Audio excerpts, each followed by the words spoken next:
ตั้งสถานีวิทยุกระจายเสียงพระพุทธศาสนาแห่งชาติและสังคมคลื่นเพื่อการศึกษาพระพุทธศาสนาและวัฒนธรรมคลื่นวิทยุสีขาวเพื่อเจ้าประชาซึ่งในวันนี้ได้รับเมตตาจากท่านผู้อำนวยการทั้งจากคลื่นพระพุทธศาสนาวัดฝ่ายหินแล้วก็คลื่นของวิทยุสีขาวเพื่อเจ้าประชาในเมตตาของท่านเจ้าอาจารย์พระครูอภิวัฒนวิกรมท่านผู้อำนวยการใหญ่พร้อมกับโดยท่านผู้อำนวยการสถานีวิทยุในเครือข่ายทุกสถานีเขาได้ลิงก์สัญญาณกันมาตั้งแต่จังหวัดน่านจังหวัดแปดน่านเชียงรายพะเยาลำปาง เชียงใหม่ในโซนของภาคเหนือเขานี้วันนี้ก็หลังจากที่หลายพุทธมาได้มาพบมาปะกับญาติโยมศรัทธาก็คือหอดคือเติงหาแถมอย่างหนึ่งมาดำเนินรายการรับผิดชอบหน้าที่ก็เดี๋ยวจะโดนตัดออกสัมมโนครัววันนี้ท่านเจ้าอาจารย์พระครูอภิวัฒนวิกรมเสียวเปิดดนตรีวังเดียตุเจ้าป่อจะมานะเปิดยามเจ้าอากาศวันนี้เย็นสบายเนาะฟ้าฝนตกแต่คืนนี้ก็หมอกม่วนหลายที่หลายต่างก็คงจะตกก็ขึ้นหอดขึ้นตึงหาอย่างที่ได้บอกไปแล้วก็ญาติธรรมญาติโยมที่ฟังคลื่นของสถานีวิทยุเนอะวันนี้ก็ต้องขอสุมาอภัยกันต่อในคลื่นวิทยุของวัดฝ่ายหินวัดฝ่ายหินเพราะว่าตอนนี้กำลังซ่อมแซมอยู่สายนำสัญญาณน้ำเข้าต้องใจงบประมาณอีกหลายอยู่อาจารย์พระครูสมุวิสุวัตรพอ104เจ็บงีบอยู่ อย่างเจ็บงีบอย่างตัวลงก็ยังว่านะกะถ้ามันดักไปกรรมก็หนาวเธอถ้ามันดักไปกรรมก็หนาวอาจารย์พระครูอภิวัฒนวิกรมวันอาจารย์พระครูอภิวัฒนวิกรมวัน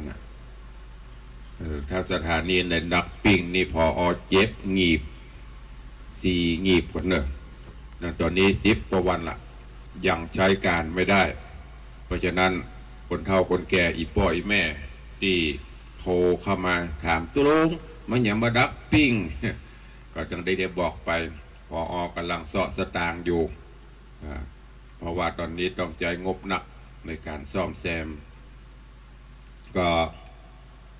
อดใจรอแหมสักระยะเนอะอีพ่ออีแม่ที่ฟังจากต่างสถานีอย่างท่านเจ้าอาจารย์พระครูอภิวัตรว่าท่านนะเวลาปกตินี่นะเขาเช็คสัญญาณดักปิ้ง ฟังกันตุลุงเปิดฟังกันจะหลายอะแต่ว่าไม่ได้โทรไม่ได้กะปุ่นยามว่ามันดักปิ้งปุ่นปดต้องถามอยู่ตึงวันว่าปดบอกมันดีเตื้อเพิ่งกำลังแปลงอยู่ข้าเจ้าเนื้อว่าข้าเจ้าขอหอมเนื้อแปลงเสาสัก2 ปัน อันนี้อูเล่นบ่ได้แจ้งเพื่อทราบจนกว่าจะปกติเนอะถ้ามันปกติแล้วก็จะได้เข้าฟังกันตามปกติแต่ณประเดี๋ยวนี้มันยังบัดนี้เตื้อถ้ามันนี้ก็คือมันนี้แต่มันบัดนี้เตื้อ แล้วมันจะนี้มาได้ก็ติดตามกันไปเรื่อยๆก่อนก็ฝากไว้กับทุกท่านตัววันนี้เข้าสู่หัวใจในการก่อนเนาะเดี๋ยวขออนุญาตตักทายครูบาอาจารย์ตั้งในเฟซก่อนแล้วก็ตั้งหน้าคอมก็รู้สึกมีปัญหาอย่างก็เนี่ยเมาส์มันมาทำงาน ท่านเจ้าอาจารย์พระครูพิวัตรท่านเจ้าอาจารย์พระครูสมุวิศวัตรท่านนี้เปิดแกนตามันคือกำเนิดเปิดแกนตามันกำห้องผมมันไปเมาส์มันดักจื้อกือ ถึงคนถึงเมาส์ขี้คานปัตตุกันมดอันใดกันลุใจงานมันมามันโดนฝนกันอย่างกระบุกมันบ่ไหลกดปัตตะไดมันกำไปเปิดแกนตาให้กำเนิด แกนตามันเปิดมันนั่นที่ไลฟ์สดผ่านไปทาง Facebook มันมีแต่เสียงก็จะว่าออกอยู่หูแกนตามันเปิด ก็ ในคอมของตุลุงนี่ก็จะมีคุณโยมสลินทิพย์บุญเลิศกำลังเข้ามาชมกราบถวายความเคารพท่านเจ้าอาจารย์พระครูสถิตเจติยลักษณ์เนอร์ไม่ได้พบได้ปะกันหลายมื้อหลายวันกราบไหว้สาขาตุครับแล้วก็โยมตู่เนอะโยมตู่โยมสุรัตน์เสาคำแห่งวิเวกวรรณารามอนุโมทนาสาธุตัวเองท่านนายกเจริญคำยามากราบไหว้สาเจ้าบุตรปะการผู้เนิกงานข่าวดำเตรียมประเดิมพันไว้ด้วยโยมพี่อัญชลีคำกิติโยมพี่หมอมัฒนาอัมพันธ์โยมแม่วิน้องแฮกเกอร์แล้วก็มีโยมพี่หมอมัฒนาเข้ามาชมก็อนุโมทนาไหว้สาขอบคุณเพราะตอนนี้เมาตุลุงใจไปได้มันบะเลื่อนบะไหลอันอย่างมันบะหุมันแทบจะขี้คานก็เลยพอในโทรศัพท์ตัดที่จำได้นะนอกนั้นก็ขอประทานอภัยเพราะว่ามันเลื่อนพอไปได้สาธุอันนี้มาละผู้ช่วยท่านผอ.พี่หมอมัฒนาพันธ์แม่วินน้องแฮกเกอร์แล้วก็แม่เลี้ยงทัดพิชาสุสิงคำมาแล้วบอกหรือว่าละเลยกันหมดตึงปนเลี้ยงแม่เลี้ยงดักปิ้งไปเดียวอันนี้แม่เลี้ยงมาละปนเลี้ยงไปไหนบุหุจะว่ามีตังบนมันไหลบัตันขอบคุณทุกท่านทุกคนตัวเนอะก็มาเข้าสู่หัวใจรายการก่อนเนาะไม่ได้พบได้ปะกันเมินไม่ได้ฟังเสียงน้ำเสียงธรรมตุลุงก็ได้จะห่างหายกันไป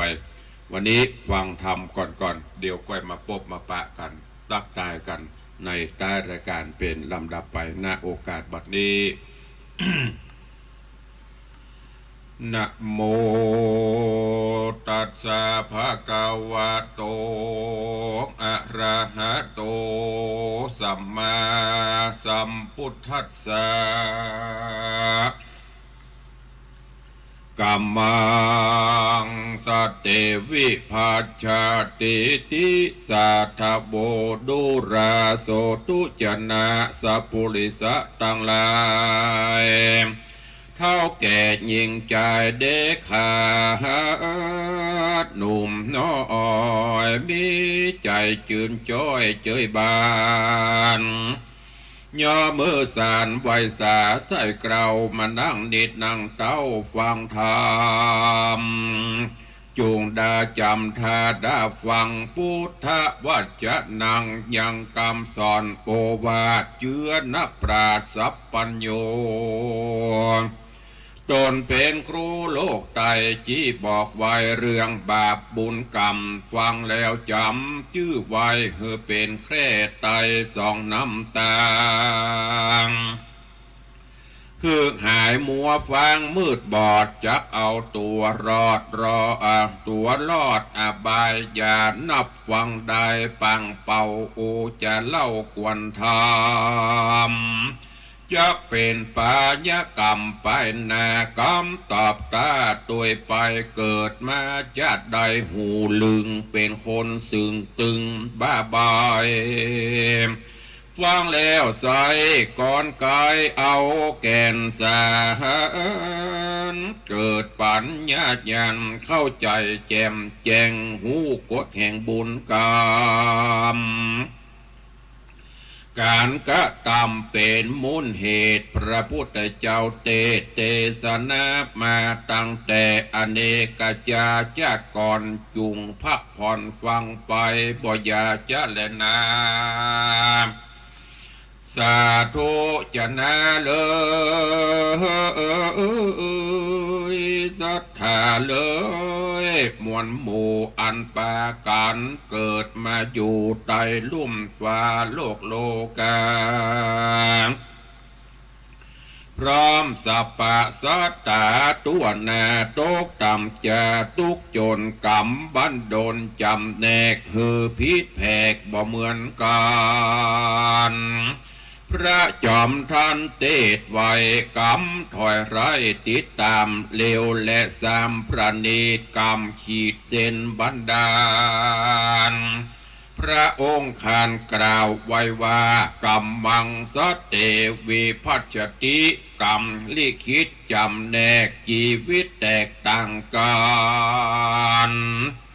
รู ปร่างผิวพรรณสูงต่ำแดงขาวกำดำมอยสุกเลิศลอยล้นฟ้าทุกความน่าจมดินสหากินวิตหลังวิตนากรรมบาปกราราวีบางพ่องมั่งมีเหลือใจบ่ยากไรอับโจรกรรมพระโจรตอบใส่กรรมเคาะให้เบียดเบียนคุยกาทรัพย์สินมีชีพหายหมดเสียงบางพ่องก็มาหน้ามองหม่นเมียงลำบากยากโจรกุศลกรรมบันดลบุญนุนเตือมตุ่มเข้าของเงินทองไหลมาลุ่มใจชื่นเจอเอ่ยบานบุญกินบุญตานป่างหลังก่อนกี่จักจุงจี้นำมาพ่อแม่ศรัทธาเกยได้หูหานอยู่กันตึงวันก็หูหันตันบ่จังบ่ยังนั้นแต่แลนากรรมมาตาญากรรมเป็นทายาทสืบเจือจาติติดต่อกันมาปิตามารดาสืบสางดังกล่าวอ้างเป็นจาดกเลือดเกิดในอกพระเจ้าปิมพิสารตามประวัติเล่าขานว่าไว้ยามอยู่ในท้องแม่ใสแม่มันดาแม่อุ้มปลาต้องใหญ่มีใจใครอยากกินอาหารมันดามันเป็ดต้องเจ็บหน่วงคอนจุกเสียดอยากกินเลือดพระเจ้าปิมพิสารทรแสนทรมานบ่ใจหน่อยพระยอดซอยปิมพิสารก็เอาถ้วยจานสีทองประณีตเอาพระขันกรีดหัวเข่าพระองค์เลือดย้อยไหลลงถ้วยทองเตือนหน่อยยื่นหือยอดซอยสะลีภรรยากินดื่มทลาเลือดพญาเจ้านางดื่มแล้วเล่าใจชื่นเจยบานส่วนปุโรหิตโลกาเฮาโหราจารย์บวกลบคูณหารตามแบบโบราณเดิมอ่อนก่อนกี่เหตุการณ์อย่างนี้บอกเคยมีมาจะเกิดอาเพศมากมายนำหน้าลูกเจ้าพญาคนนี้เก่งกล้าต่อไปนาจะคิดค่ำคาราวีจริงเด่นจริงดีกับพระพ่อเจ้าเกิดเป็นลูกเต้าอกตัญญูบ่ได้กำจูปอแม่ตุกใจแต่นักหนาส่วนพระพิตาพ่อเจ้าใจร้อนเร่าเรโรนจิตใจกังวลห้อนใบทำสักไซโหลาเนี้ยสันได้จะจีบอกกึดบอกต่างได้หอละไทยมืดตื้อหัวหอดขวบมือเวลาภรรยาเมียมิ่งก็จริงได้เกิดบุตรตาเมลักษณะครบถ้วนงามเลิศล้วนโสภาปิตามันดาหักยิ่งจริงได้ใส่จือขนาดน้ำบ่เฮือเป็นภัยมันไปนากุมมันดอดลาได้ชื่อว่าอภิชาติศัตรูแปลความดูว่าบ่เป็นข้าศึกนำความเดือดร้อนกรรมซ้ำซ้อนพ่อเจ้าปิมปีศาจอยู่บ่เมินนานบูตานอดลาดนิสัยชั่วจ้าเกเลโคเปื้อนรวนเรจื้อเทวตัดกึศสารพัดมักใหญ่ไฟสูงเทวตัดจุงกะตำกรรมก่อหือทอละมาทอดยศกบฏต่อป้อหือสมบัตินัดนอชิบหายผ วางเป็นเจ้านายยศใหญ่ยับจับไล่พระเจ้าปิมปีศาจเอาไปทรมานขังคอกไว้ปอดนอไทยทุกขเวทนา แสนโศกาโศกมาไอทนทุกบทใดลวดมวยมอดมรณะก็มีหันแลนาอันนี้และพ่อออกเมออกศรัทธาเป็นเจ้ามีลูกเต่าหลวงลายมีตึงยิ่งตึงใจเด็กขาหนุ่มน้อยสอนบอกอยู่ถอยฟังกรรมตัวต่ำที่ตอบมาจากแม่พ่อสั่งมากรรมพันสืบสายวงศาดีชั่วปราเจริญก้าวหน้ากำเก่าปางหลังรอถอยอยู่ท่าเถิงจะเนินจ้าเป็นขัวเป็นปีบ่มีภัยหนีลบหลีกไปใด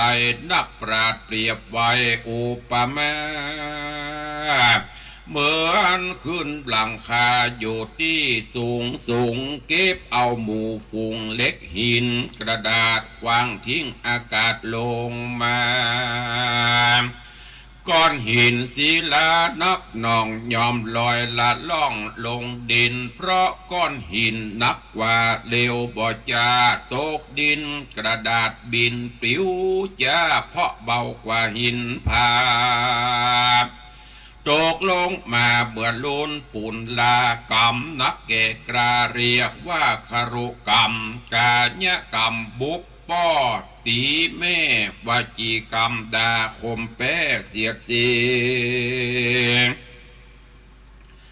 ปากบอดีเหม็นเน่าด่าโคตรเงาวงศาติเตียนนินตาพ่อแม่เกเท่ามโนกรรมใจดำมืดเศร้าผูกกรรมจองเวรลูกเหลือเด่นสอนยากย้อนบิบากปามาดังพัลนามานิเลนาองค์พระสัทธาติไว้ได้กล่าวว่าไว้ว่าสัตว์โลกใต้เป็นไปตามกรรมเนินนาอันว่าผิวขาวดำแดงเหมือนกันพร้อมหน้าไผ่บ่หันกระโลบหลีกลบหลีกกฎกรรมบุญบาปกะตำภัยทำภัยใดโกดกล่าวไว้บาลีว่ากรรมมุนาบัตติโลโกคนบาปคนนาปาโลกะตำบาปก็ยอมได้หายตกได้หาบตัวไปคนจิตใจใส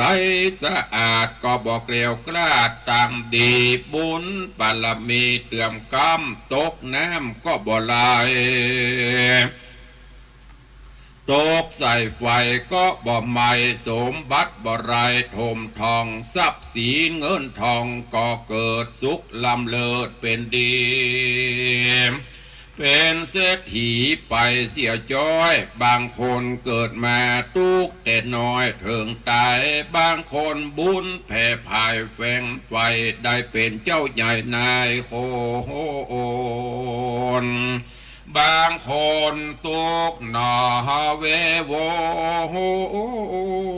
นลำบากกรรมจัดแล้วหากติดตามได้เหยียดยามคนอื่นคือได้ข่มขืนเครื่องขี้ บ่มีเมตตาโอบอ้อมอาลีเปิ้นเป็นคนอัปรีเดือดฮ้อนเจ้าบ้านกระทำบาปกรรมใจดำบ่ยานกินตาลขี้คลานตระหนีที่เหนียวบ่กึดแลเหลวยืนยาวไปนะ กรรมบาปกราดลาวีบางพองเป็นเศรษฐีเมื่อยามเท่ามีลูกหลานตันเต้าสอนอยู่ถอยฟังกรรม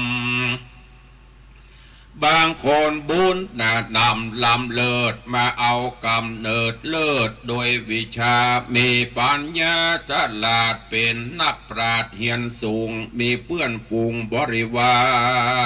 รแวดล้อมคนโอบอ้อมอารีมีเกียรติมียศชื่อเสียงศักดิ์ศรีบุญบารมีที่เคยได้สร้างบ่ได้ลบล้างสูญหายบางพ้องปีเข้าของลายปอกินใจใจหูจักเบี่ยงบายเตตานใจจื่นบานเจยบานผ่องเพวในพระเกวรัตนสามดวงพระพุทธพระธรรมพระสงฆ์กุลอันใหญ่หลวงวิเศษกว่าดวงเกวในโลกลาบางคนก็มาตกต่ำจะทุกพันหากิน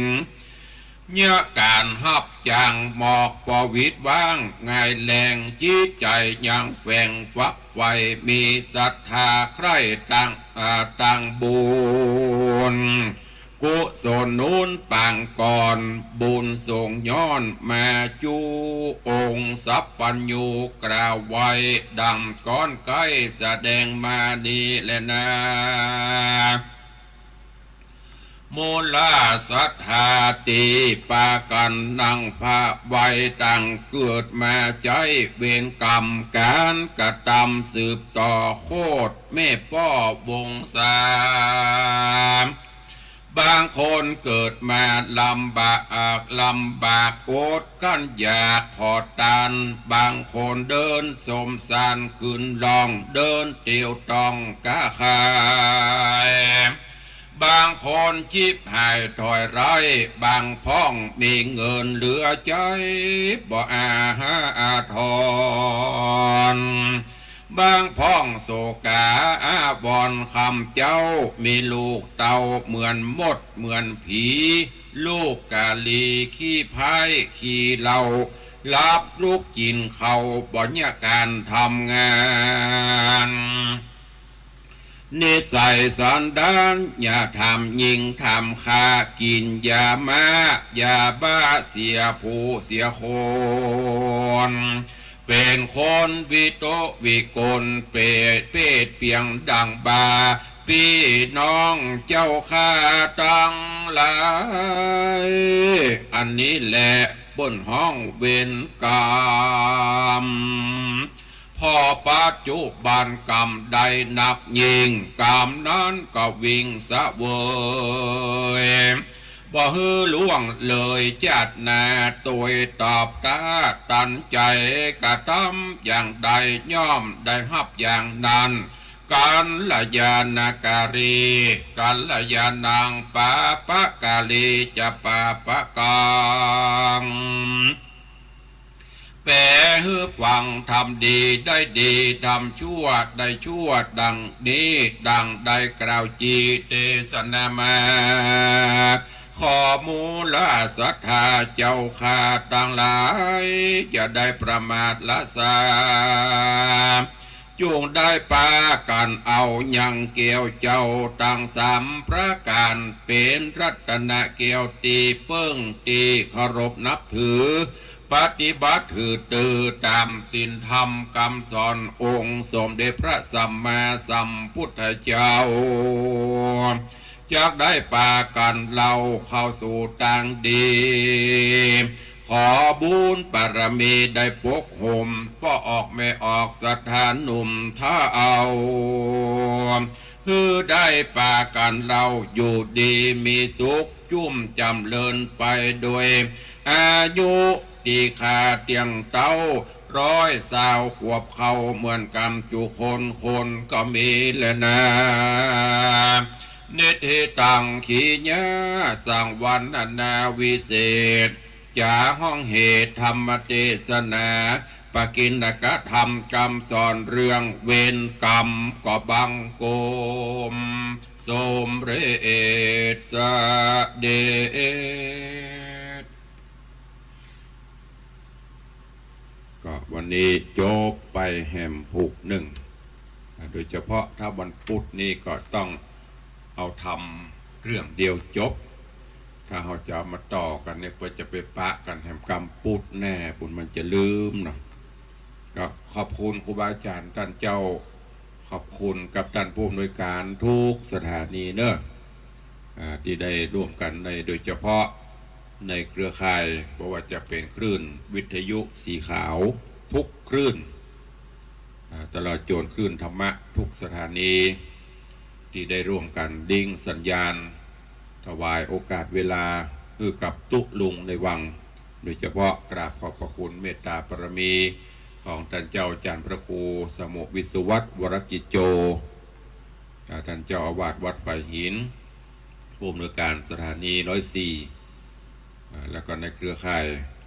ตลอดจนท่านเจ้าอาจารย์พระครูอภิวัฒนวิกรม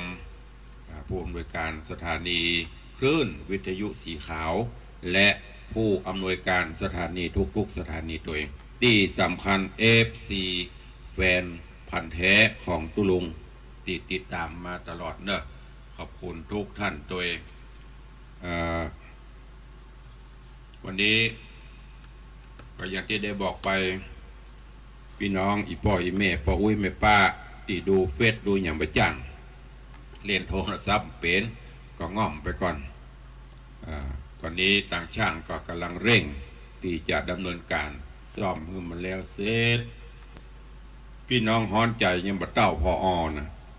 พอฮ้อนใจกว่าใครคือพี่น้องศรัทธาได้ฟังเร่งซ่อมต่างบะหมี่ก็จะเป็นต้องหาต้องซ่อมนี่คือน้ำใจอันสูงยิ่งของผู้อำนวยการผู้บริหารสถานีใครคือศรัทธาได้ฟังน้ำฟังธรรมกันกิจกรรมต่างๆก็ดังที่อาจารย์พระครูอภิวัฒนวิกรมตลอดจนครูบาอาจารย์ผู้ดำเนินรายการทุกคลื่นก็ได้แจ้งทุกรายการได้แจ้งเข้าไปแล้วเด้อจะมีกิจกรรมไปอย่างพ่องต่างคลื่นวิทยุสีขาวเขาก็ดีคลื่นปกติเขาก็ตามก็เชิญชวนทุกท่านช่วงนี้สถานการณ์ต่างโรคระบาดก็เริ่มผ่อนคลายผ่อนปลนลงความร้อนระอุต่างๆก็เริ่มคลี่คลายลงดังนั้นก็แต่เปิ้นยังปล่อยกันแต่เนอะก้อยผ่อนไปกับน้อยไปกกปกเดียวก็ไม่ได้กกปกเดียวเกิดมันพลาดพลั้งขึ้นมาก็จะเอากันมาอยู่นั่นก็ก้อยอย่างแม้กระทั่งการสวมใส่หน้ากากกับเปิ้นก็ผ่อนลงพ่องแต่บ่ใจว่าบ่ฮื้อใส่นะเวลาไปหั่นไปถ้ามันกลางโล่งๆนี่ก็ปออนุโลมถ้าไปตีแออัดไปโฮงยากับไปห้านไปห้างมื้อนี้ก็ต้องใส่อยู่ก็ก้อยๆผ่อนคลายจะไปประมาทหมั่นล้างมือล้างอย่างเจียวอย่างพกไปหั่นน่ะเมื่อก่อนนี้ใส่ใหม่ๆนี่จะอึดอัดบ่เดี๋ยวถ้าบ่ได้ใส่ก็บ่ม่วนฮะมั้งมันจะตีกันไปจะได้กระตามก็ดูแลกันไปเนอะพายังได้มาใส่ขันดอกขันดวงขันดอกอินเตอร์ขีนเตื้อยังมีเวลาเนอะวันพรุ่งนี้เป็นวันสุดท้ายวันที่3กินข้าวน้ำจำข้าวงายเปิ้นก็จะทำพิธีออกอินเตอร์ขีนอาราธนาพระพุทธรูปพระเจ้าเสียนหาปีกวัดปีกบาเปิ้นยังมีเวลาแถมคืนนี้วันนี้วันพุธเมื่อวันพุธเมื่อคืนไปได้อยู่แต่คืนนี้ฝนตกเนี่ยมันเป็นภาพในความจงจำเปิ้นใส่ขันดอกเดือน8เข้าเดือน9ออกในฝนตกเนี่ยเปิ้นฮ้องว่าครูบาอาจารย์แต่ก่อนบรรพชนเฮาเปิ้นได้สร้างสมได้เพื่อให้บ้านเมืองเกิดความชุ่มฉ่ำชุ่มเย็นฟ้าฝนตกต้องตามฤดูกาลเตปาอาหักเนี่ยเปิ้นหูเปิ้นหัดก็เจอเนอะหากว่าไปบัดตาลโอ้จะรอไปไหนรอมาวัดวังสิงคำเพกก็ได้เนอะจากนี้ไปก็แถมบักกี่วันก็จะถึงงานของวัดลวดขออนุญาตประชาสัมพันธ์ให้ญาติโยมต่างหลายเนอะ ในวันที่26 27 28 26 27 28เดือนหน้านี้ก็จะมีงานประเพณีส่งน้ำพระธาตุเจ้าเจดีย์แล้วก็ประเพณีใส่ขันดอกเหมือนเดียวกันขันดอก108แล้วก็ถวายทานต้นเงินอันเป็นประเพณีของวัดวังสิงคำที่ได้ยึดถือปฏิบัติมาเดือน9ดับหรือว่าเดือน9แหม14ค่ำเป็นงานส่งน้ำพระธาตุตั้งแต่เฮาบูรณะปฏิสังขรณ์พระธาตุตลอดจนบูรณะปฏิสังขรณ์ปิดทองอย่างต่างๆมาก็ไม่ได้ทำบุญเพราะโควิดเปิดห้ามตอนนี้เปิดละเขาก็จะเริ่มทำก็กำหนดการ3 วัน 3 คืนเนอะถ้าเอา7 วัน 7 คืนที่ปะทอกตุลุงมันได้พักเอา3 วัน 3 คืนเริ่มวันอาทิตย์ที่26วันอาทิตย์ที่26มิถุนายนคือเดือนเนี้ยวันจันทร์วันอังคารเป็นวันสุดท้ายวันอังคารที่28ก็น้อมเอิญเจิญจวนเนอะมาร่วมทำบุญส่งน้ำพระธาตุใส่ขันดอกบูชากูลหลวง108แล้วก็มาร่วมถวายทานต้นเงินกันขออนุโมทนาบุญตัวเองท่านผู้ใดมีกุศลและจิตเจตนาศรัทธาใครร่วมเป็นเจ้าภาพสังฆทานถวายพระเจ้าประสงค์ที่นิมนต์มาเจริญพระพุทธมนต์วันละ9 ตนพ่อง10 ปลายพ่องเบ็ดเสร็จแล้วก็ประมาณ40 กว่าก็สังฆทานถ้ารับเป็นชุดตึงยอดตึงสังก็ชุดละ2,500ถ้าจะรับกับสังฆทานก็500ปีนี้จะตานแปลกแหวกในพุทธห้องไม่ใช่แหวกไอ้เด้อปนก็ตานกันอยู่จะเอาสังฆทานทุเรียนถวายพระเจ้าประสงค์แกนหนึ่งก็ประมาณ 3-4 กิโลไม่ใช่เอาแกนปอกล็อกไม่ใช่นะหมอกปอไปเลี้ยงลูกเลี้ยงเต้าปอไปวัดไปได้แบ่งพระเห็นเน้นน้อยได้ชิมได้ฉันกันพ่องทุเรียนสังฆทานชุดละ500 บาท500 บาทก็จะมีทุเรียนมีผลหมากละไม้ถ้าทุเรียนแกนใหญ่ก็จะเอากระทุเรียนพละตาลก็เอิญเชิญชวนทุกท่านด้วยเนอะที่ได้ร่วมโมทนาบุญด้วยกันมาใครจะห่วมก็เจริญพรได้บอกบุญมาได้แจ้งมาตุลุงก็จะได้โจทย์เอาลายหมายเอาชื่อของมูลศรัทธาในตอนนี้ที่ได้แจ้งความจำนงเข้ามาร่วมก็มีพ่อเลี้ยงธนวัฒน์แม่เลี้ยงทัดพิชาสุสิงคำร่วมเป็นเจ้าภาพสังฆทานจำนวน5 ชุด 12,500 บาทพินันจรันปิยจันทร์พินันล่าโดยซิว 1,000 บาทแม่อุดคิดชัย 1,000 บาทแม่สุภลักษณ์ปินตาเสน300 บาทแม่ศรีนวลรันจวน200 บาทพ่อเท่าพงแม่เท่าวงเงินบุญชัยร่วมกับครอบครัวลูกหลานตานเต้า 1,000 บาทแม่ประพินอุ่นเรือน 1,000 บาทแม่จันเปงปิงพยอมสังฆทาน1 ชุด 500 บาทพ่อประเสริฐแม่ละดีหินแปลงสังฆทาน1 ชุด 500 บาทโยมปี้จงรักมีงานร่วมทำบุญสังฆทาน2 ชุด 1,000 บาทร้านนพกฤษกันพิมพ์ดอนใจร่วมทำบุญสังฆทาน2 ชุด 1,000 บาทโยมทมนวันปันตาร่วมทำบุญ200 บาทแม่วิไล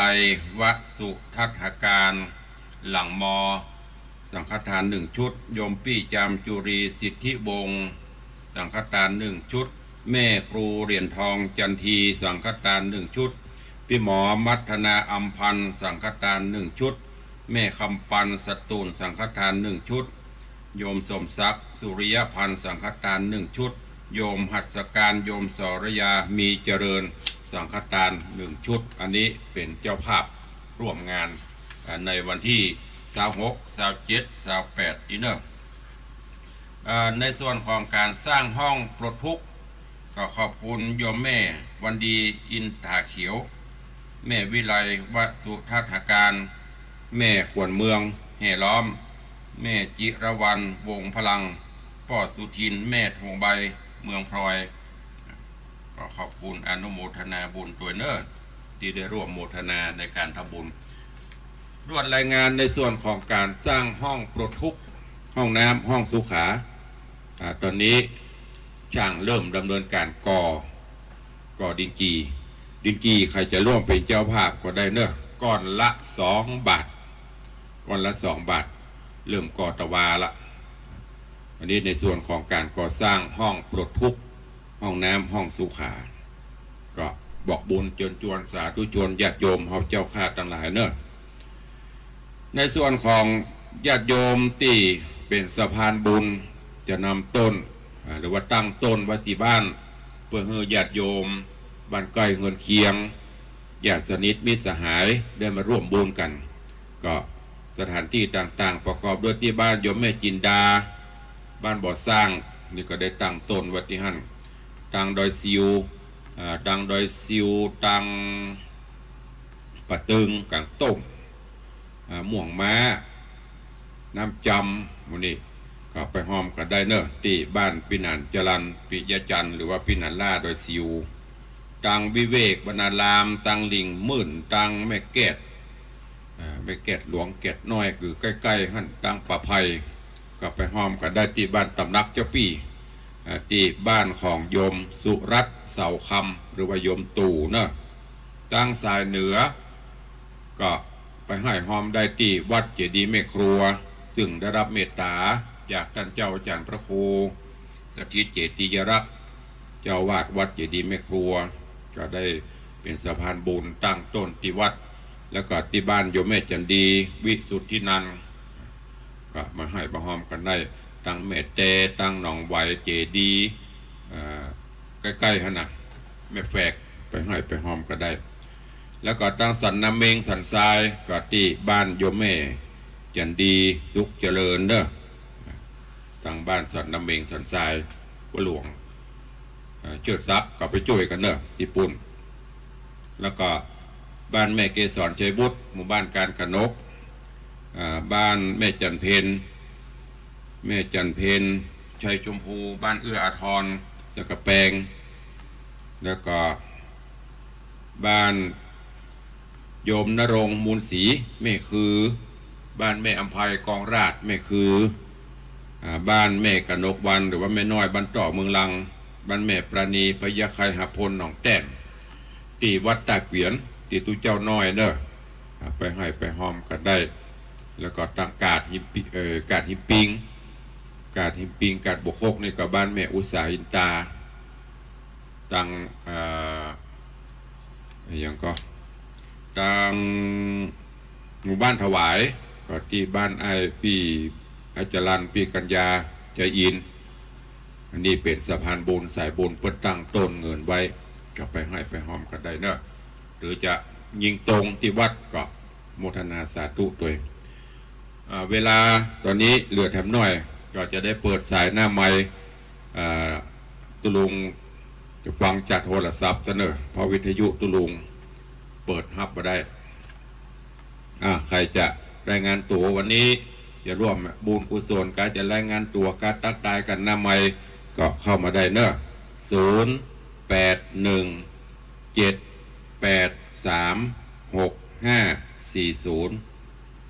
เจริญปอนแม่เลี้ยงทัพพิชาสุสิงคำ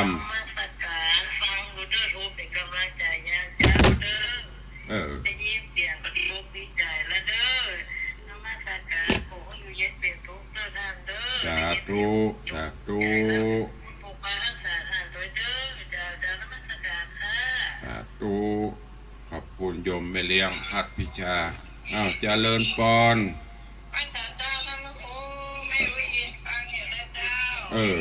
ฟังจากคลื่นไหนเนี่ยฮัลโหลเจริญปอนขอบคุณปนานประเสริฐจากน่านเนอสาธุอนุโมทนาบุญบุญรักษาเนอเจริญปอนสาธุขอบคุณปนานประเสริฐจากน่านสายต่อไปเจริญปอนจากบ้านแม่จงตำบลศรีไทรครับหายก็สุทนครับ โยมพ่อสุทนมโนราบ่สาธุมันวันงานถ้ามีโอกาสมาร่วมบุญกุศลด้วยกันเด้อติดเตียงเนาะ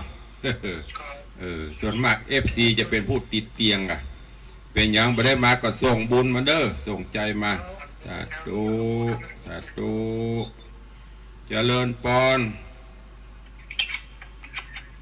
เจริญพร2 ปอนด์แล้วบ่อือก็ขออนุญาตตัดก่อนเอาเข้ามาใหม่0817836540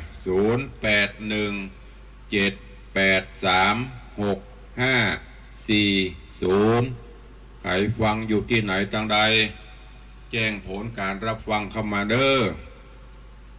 ตีนยกเว้นขึ้นวัดไฟหินตอนนี้มันยังหลุอยู่มันยังบดีเตื้อใครจะจะกับตุลงเป็นกำลังใจกันยามเจ้าวันนี้สดจากเตาในวังมาห่วมกินห่วมตานโดยกันเนในคลื่นสีขาวไปได้มาฝากได้เนอะตีท่านเจ้าอาจารย์พระครูอภิวัฒนวิกรมหรือตีครูบาอาจารย์นักจัดรายการในคลื่นได้เดี๋ยวเปิดถึงส่งมาฮือฝากบุญได้ตลอดบุญออนไลน์เจริญพรฮัลโหลเจริญพรฮัลโหล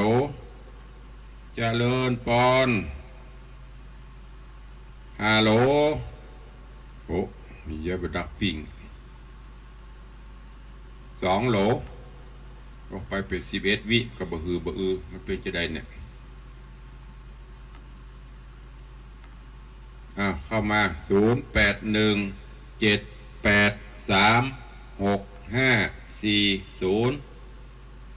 เหลือเวลาอีก10 นาที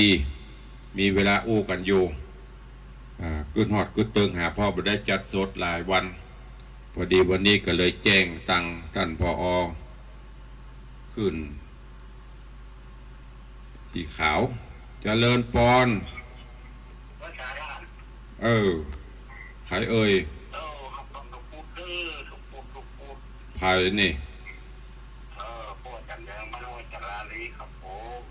สาธุบุญรักษาเนอเจริญพรสายต่อไปไปสาทำตะคูจ้าเจริญพรเสียงม่วนเสียงใหญ่ไผ่นี่แม่สิกูลจ้าสิกูลบ้านไหน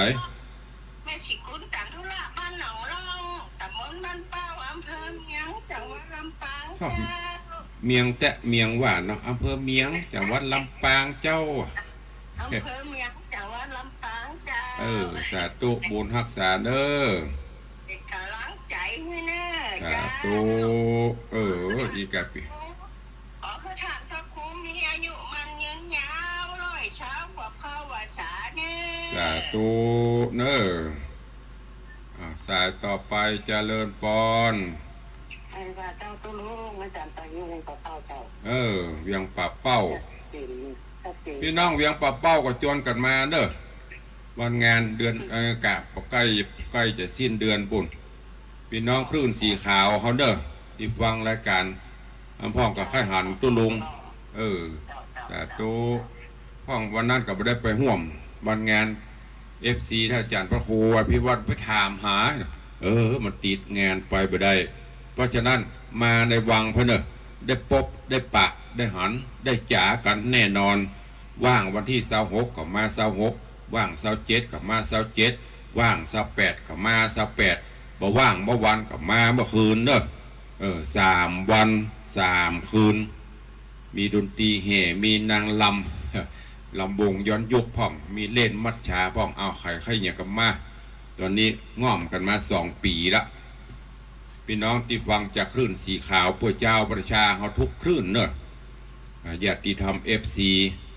มาห่วมกินห่วมตานด้วยกันเนอะวันที่26 27 28ตีในวังวัดวังสิงห์คำเนอะมาห่วมใส่ขันดอก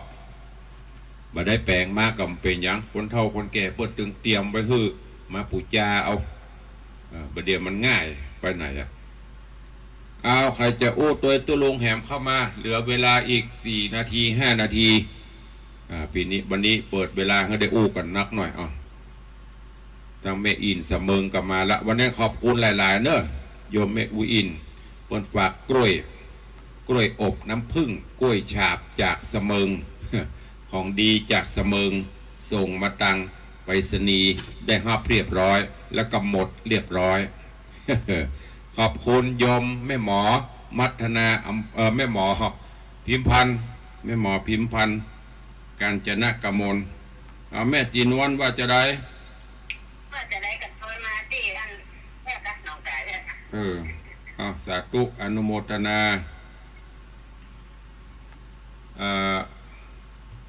อย่างก็จะว่างก็ลืมไปละเพื่อส่งครัวส่งกล้วยส่งอย่างมะฮือกับอนุโมทนาบุญของวันนั้นโยมแม่หมอพิมพันธ์กาญจนกมลจ้างแก็บเอาทุเรียนมาส่งถวาย2 ลูก 2 แก่นขอบคุณอนุโมทนาบุญตัวเพราะว่าอันนี้เอาไปจิ้มก่อนเนอะแล้วก็เดี๋ยววันงานก็จะสั่งจากสวนโดยตรงเพื่อเอามาเป็นสังฆทานใครจะห่วมก็ได้เนอะอย่างที่ตุลุงได้บอกไปสังฆทานงานประเวณีงานใส่ขันดอกแล้วก็ทานต้นเงินก็เหมือนกันไปจะแปลงต้นตะใดมาก็ได้เนอะหรือจะรวบรวมพลพรรค FC บ้านใกล้เฮือนเคียงอย่างบางพ่อเพิ่นติดเตียงใจให้มาบ่ได้เฮาก็เป็นสะพานบุญเอาหรือบางท่านข้าไปนะตุลุงมีใครไปส่งนะบัดเดียวนี้ไม่ต้องงอถ้าอีพ่ออีแม่เขาจะมางอลูกงอหลานนะไม่ได้ไปไหนตายพวกนั้นจะได้ไปได้วิญญาณอันนี้ว่าซื่อๆนะก็เดี๋ยวมันก็อ้างบอกว่างงานบ่ยศบ่ได้ไม่ต้องงอแล้วยี่ใดตุลุงบ่งอรวมกันพออย่างคลื่นวิทยุสีขาวเขานี่วัดไปกันเป็นหมู่เป็นคณะเก็บกันเนี่ยแก้ววันที่28จะไปงานตุลุงในวังนะป้นใส่ขันดอกครับไปบอกก็ลดคน50 บาทนะถ้าไก่แล้วก็คน100นะ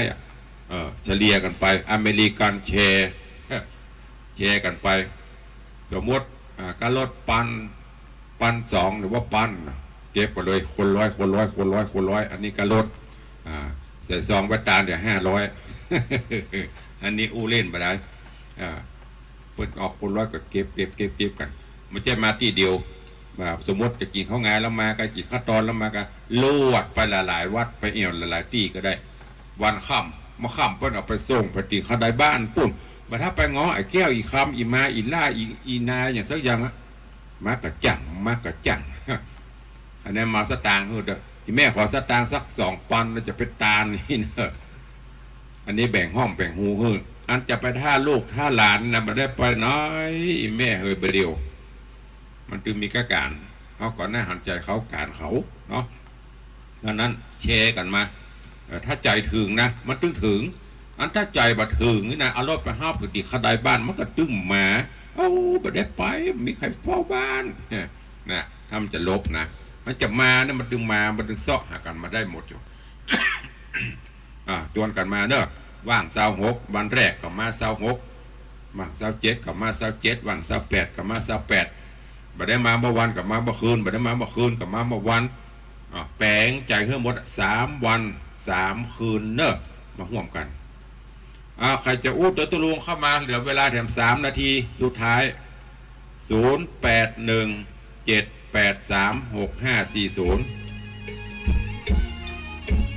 วางดนตรีโดยท่านอาจารย์พระครูอนุวัฒนาวิโกมม่วน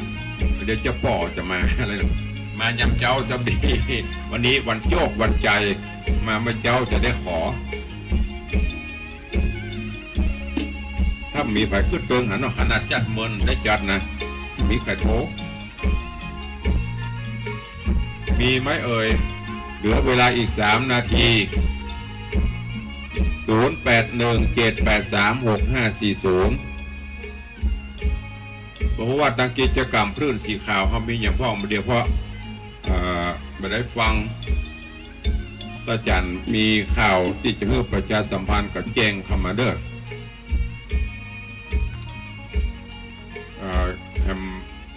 ประเมินก็จะเข้าภาษาแล้วก็จะมีกิจกรรมต่างๆมา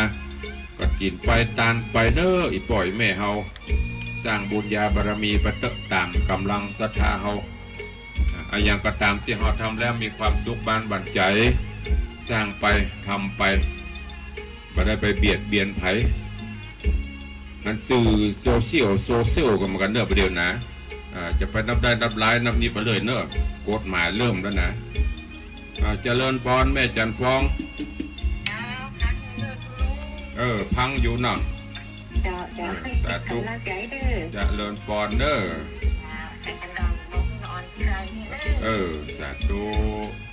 ขอบคุณโยมแม่จันฟองละอปงดอนลำปางนะ